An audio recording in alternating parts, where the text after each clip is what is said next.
বিকালবেলা আড্ডায় বসবে মোড়ের দোকানে, চা দাও ওকে 5 টাকা, এই ওকে কেক দাও ওটা 2,500 টাকা।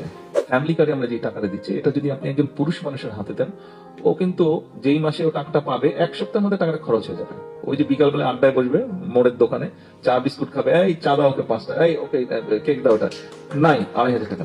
বাট রিসার্চ যেটা বলে, আপনি যদি এটা কোনো একজন মহিলা গৃহিণীর হাতে দেন, সে কিন্তু খুব হিসাব করে খরচ করে। প্রথমেই সে তার ফ্যামিলির জন্য যেটা ইম্পর্টেন্ট জিনিস, ওষুধ, ছেলেমেয়ের বই খাতা হোক বা শিক্ষার ব্যবস্থা হোক বা একটু বেটার ফুড হোক, এই জিনিসগুলো সে চিন্তা করবে।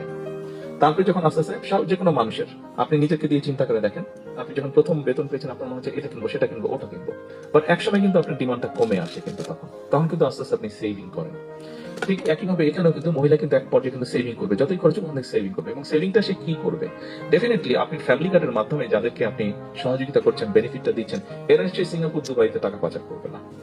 ও সেভিংটা করবে, এবং সেভিংটা করার ফলে ও আস্তে আস্তে যখন একটা সেভিং হবে, ও কিন্তু তখন ছোট্ট নিজের একটা বিজনেস হয়তো চালু করবে। ঠিক আছে, 10টা মুরগি, 5টা ছাগল এরকম পালবে, এবং ওই টাকা দিয়ে ও কোথায় খরচ করবে? ওই টাকাটা ও খরচ করবে ওর বাচ্চার জন্য একটা নতুন ড্রেস কিনবে, অথবা অর্নামেন্টের গয়না কিনবে, অথবা চিপস কিনবে।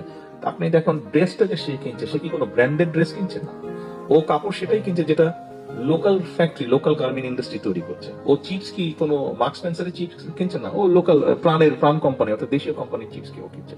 ও অর্নামেন্টাল যেটা কিনবে, ওকে কোনো ব্র্যান্ডেড অর্নামেন্টাল কিনবে তা না, ও দেশীয় ছোট ছোট জুয়েলারি ফ্যাক্টরি যারা আছে, অর্নামেন্ট বানায়, যারা আর্টিফিশিয়াল অর্নামেন্ট বানায়, এই সেটা কিনবে সে। অর্থাৎ এই টাকাটা কিন্তু লোকাল ইন্ডাস্ট্রিতে যাচ্ছে। অর্থাৎ আপনি চিন্তা করে দেখুন, একটা গ্রামে যদি আপনি 300 একটা গ্রামে যদি 300 মহিলাকে আপনি 2,500 টাকা মাসে দেন, তাহলে 300 ইন্টু 2,500 কত হচ্ছে? 7,50,000 টাকা।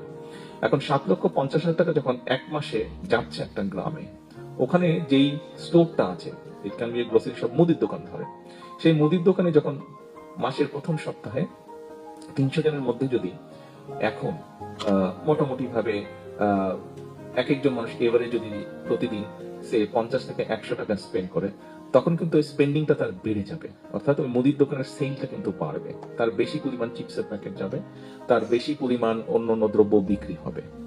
এখন হয়তো সে নিজেই দোকানটা চালায়, কিন্তু যখন 300 জন মানুষ এসে প্রতি মাসে 1,000 টাকা এক্সট্রা স্পেন্ড করবে ওখানে, তখন কিন্তু ওই মুদির দোকানদারের একটা কর্মচারী রাখতে হবে, অথবা 2টা কর্মচারী রাখতে হবে। তার মানে কি দাঁড়াচ্ছে? ও কিন্তু দুজনের কর্মসংস্থান হলো।